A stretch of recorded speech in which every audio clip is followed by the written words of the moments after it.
Tengan ustedes muy buenos días.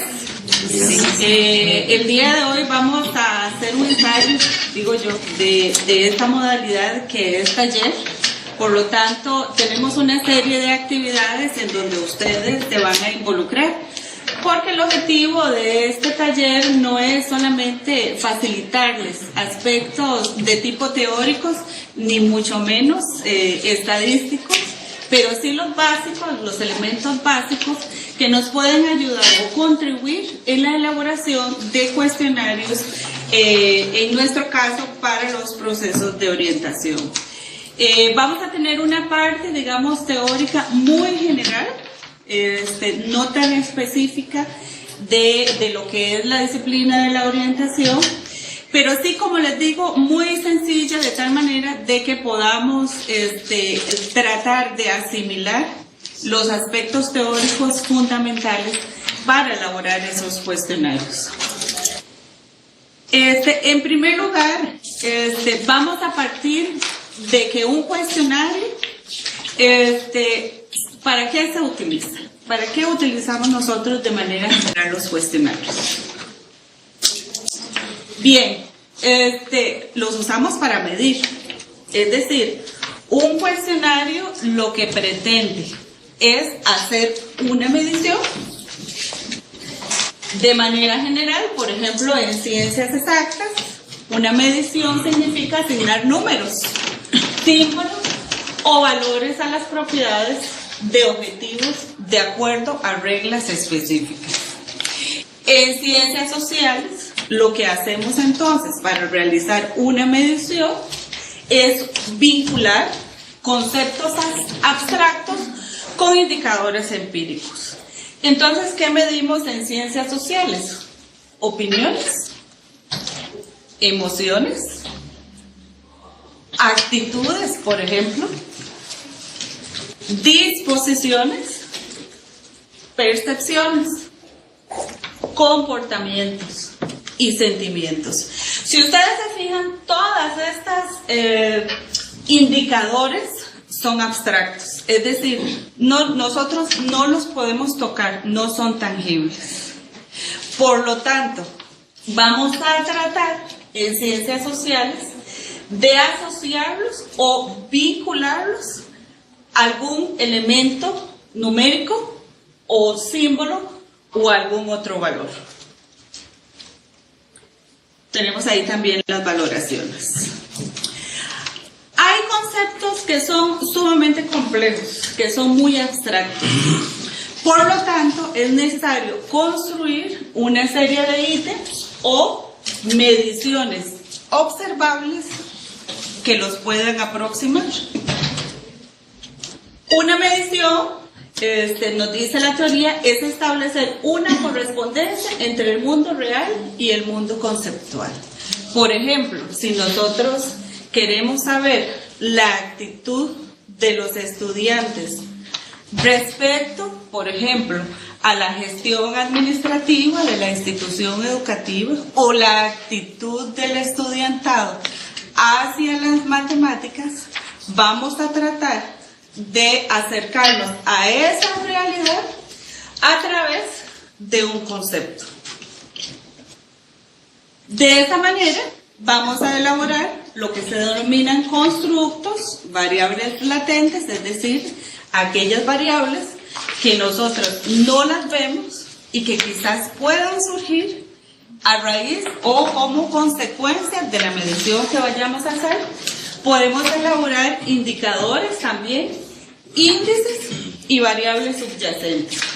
Eso es lo que llamamos entonces un instrumento de medición.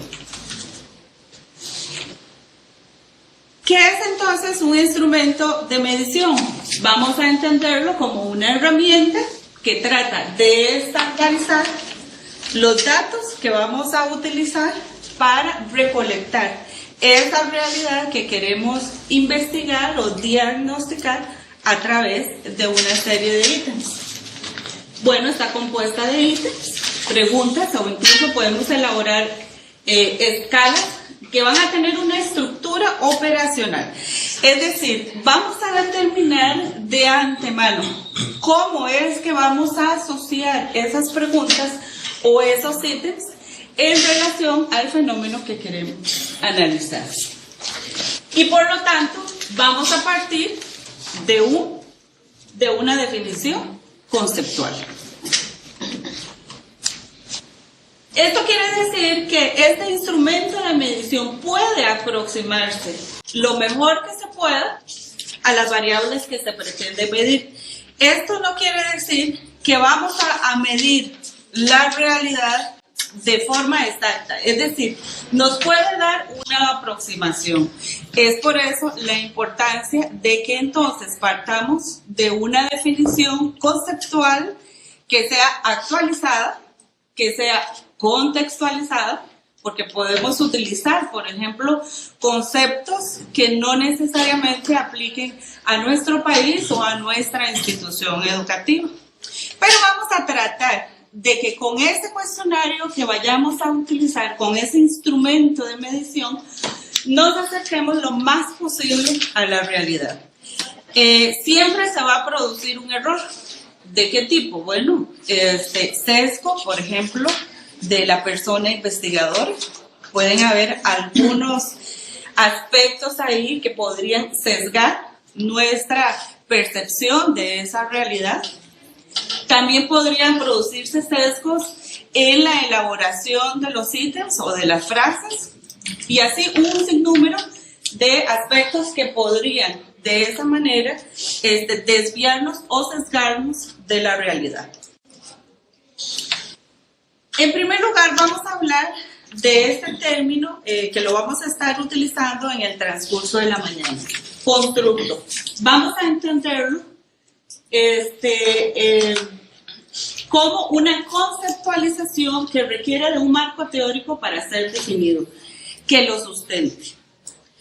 Por ejemplo, si vamos a hablar de autoestima, es importante que entonces hagamos un marco teórico, un marco conceptual de diferentes autores, por ejemplo, para tener una visión más amplia de ese concepto de autoestima. Los constructos no son directamente observables y la forma como los vamos a capturar, por lo tanto, requieren de procedimientos rigurosos. Es decir, debemos partir entonces de investigar la bibliografía o el referente teórico para poder determinar cuál será ese acercamiento, por ejemplo, en el caso del constructo de autoestima, con el que nosotros, digamos, podríamos acercarnos un poco a la realidad de la institución donde nosotros estamos trabajando. De esta manera podemos encontrar entonces diferentes tipos de variables.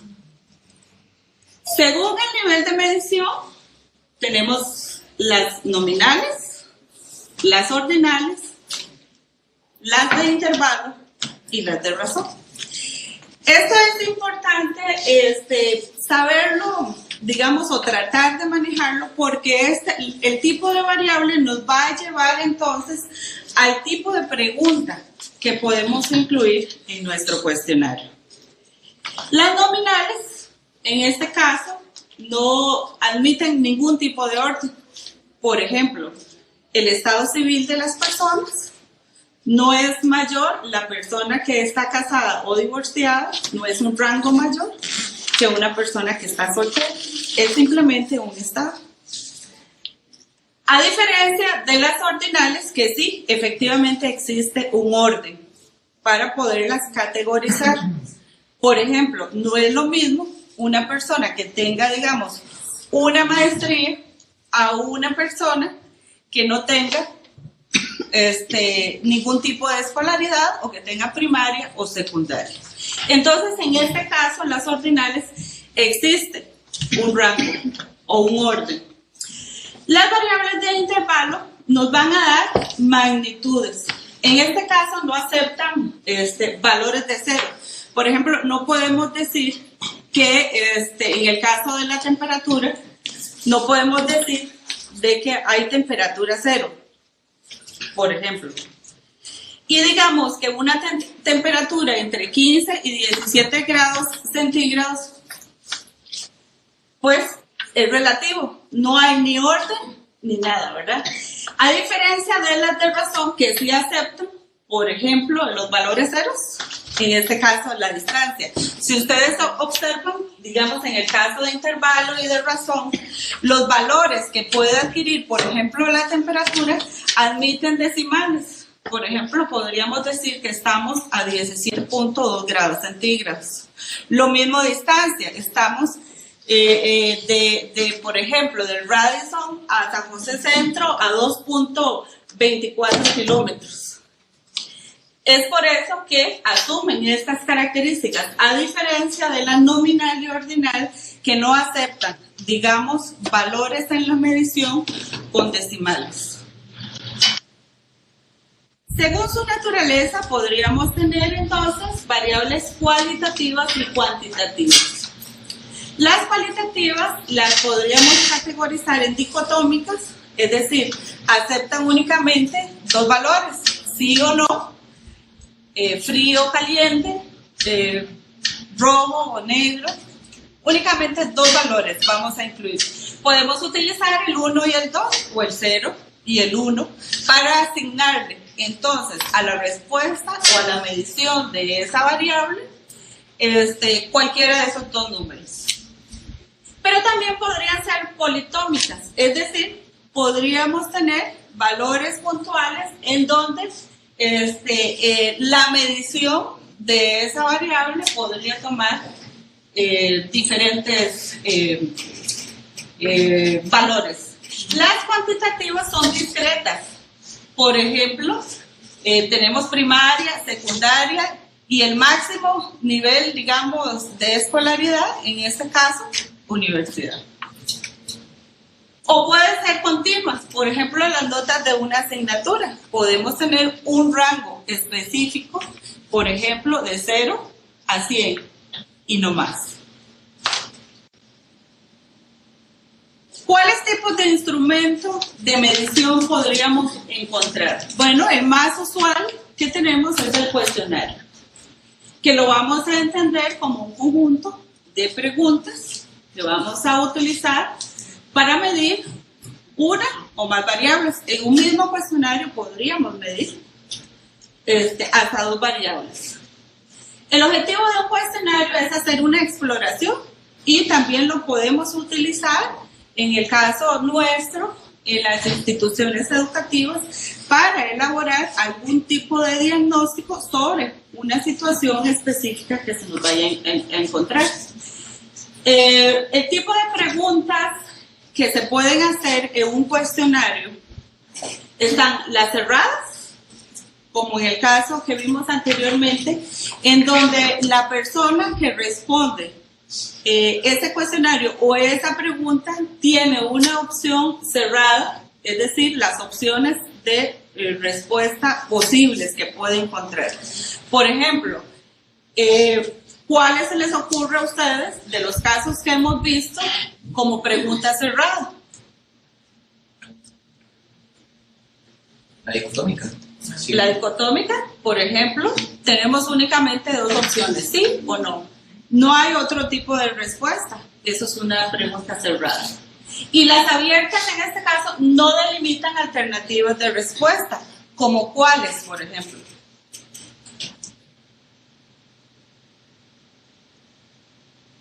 Las nominales. Sí, perdón. Las nominales. Las nominales, ajá. ¿Qué tipo de pregunta? Lugar de trabajo podría ser, digamos, una pregunta abierta en donde no le demos opción, sino que únicamente le ponemos el espacio a la persona que está respondiendo la pregunta para que nos anote ahí.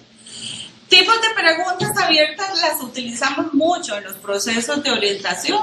Por ejemplo, cuestionarios de exploración, digamos, con frases incompletas, ¿verdad? En casos, por ejemplo, de atención individual.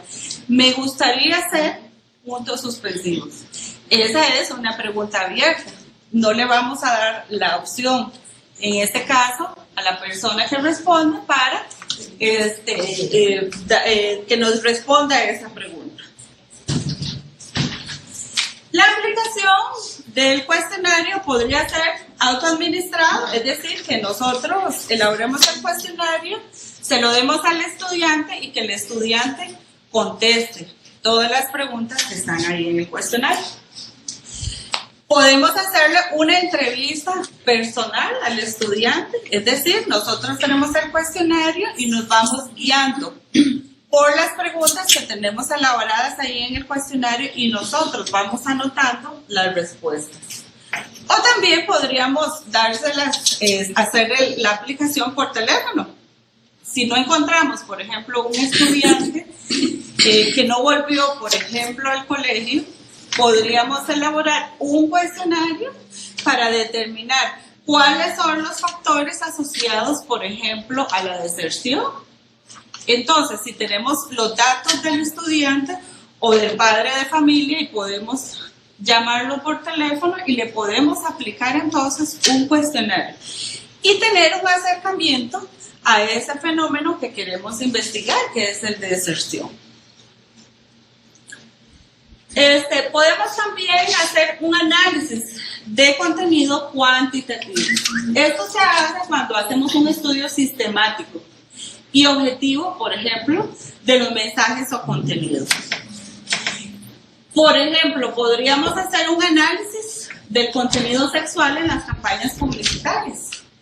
Entonces, podríamos hacer una grabación o adquirir, por ejemplo, periódicos impresos y hacer un análisis, ¿verdad? Determinar, en este caso, qué vamos a medir de contenido sexual en una campaña publicitaria, cuáles elementos gráficos podríamos estar incorporando en esa medición y entonces hacer un análisis de contenido.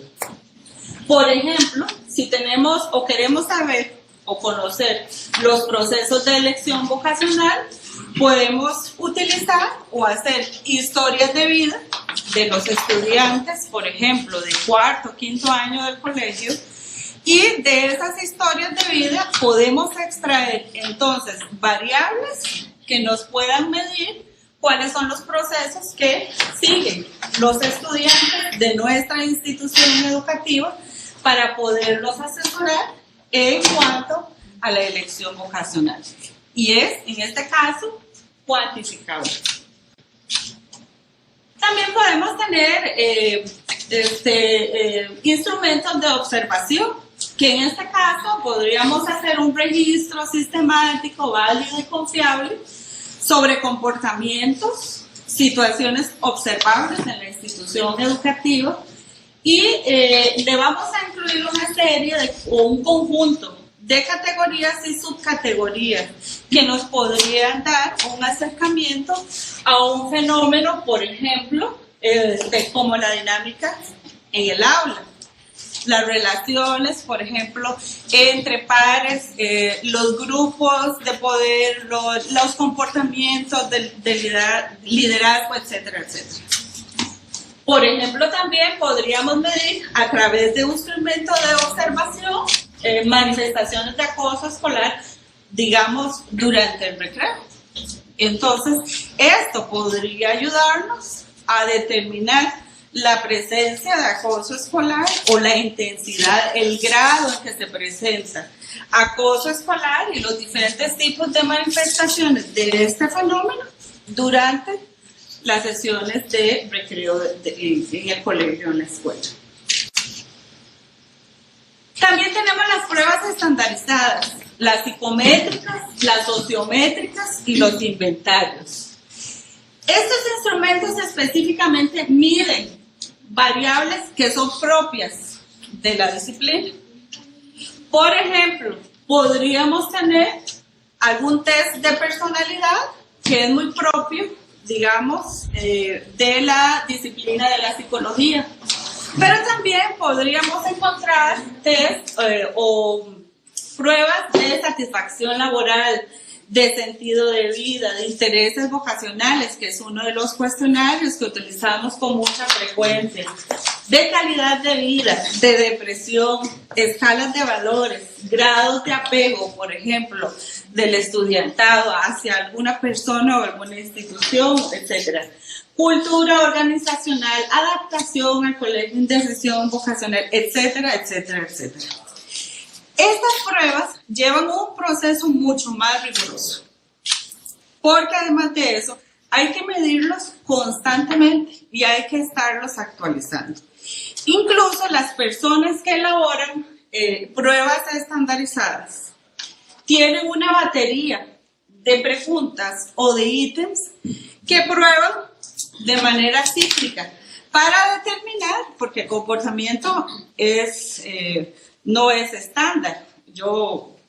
Una persona, su comportamiento, sus actitudes, sus pensamientos, etcétera, no son estables, cambian de manera constante.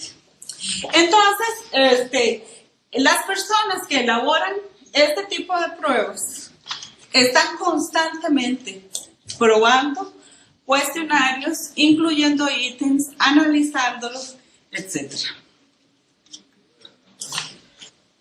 Aquí es importante determinar, por ejemplo, para qué podrían servirnos este tipo de instrumentos o cuestionarios que nosotros pretendemos hacer o que utilizamos. Es decir, ¿cuál es el objetivo por el que nosotros vayamos a utilizar o podamos utilizar o querramos utilizar algún tipo de instrumento de medición? Es por eso que les incluí aquí, en esta parte de la presentación, los enfoques de asesoramiento. ¿Qué son? Bueno, son enfoques teóricos que nos permiten atender las necesidades de la población orientada de acuerdo a las características y las necesidades. Esto quiere decir que dependiendo de la situación y las características de la población, podríamos elegir uno u otro enfoque de asesoramiento. Los enfoques nos permiten enriquecer nuestra labor profesional y desde luego sirven de apoyo para nuestro ejercicio práctico. Se fundamentan en las teorías psicológicas.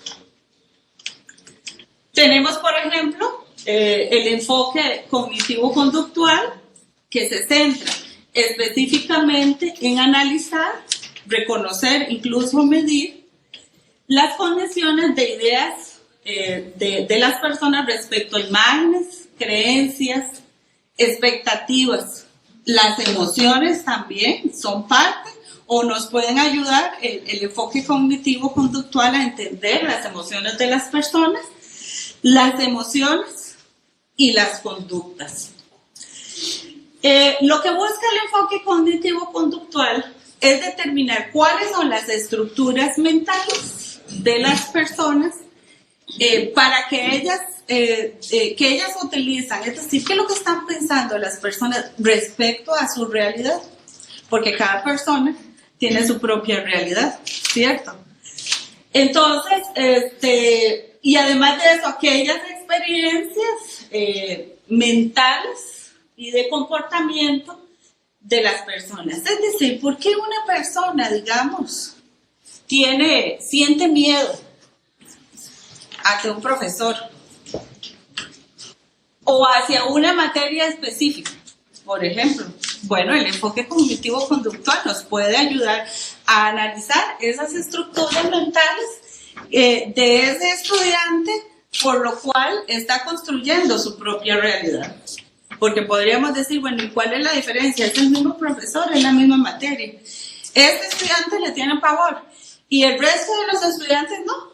Entonces, ¿qué podría estar pasando? Bien, podemos utilizar entonces el enfoque cognitivo-conductual.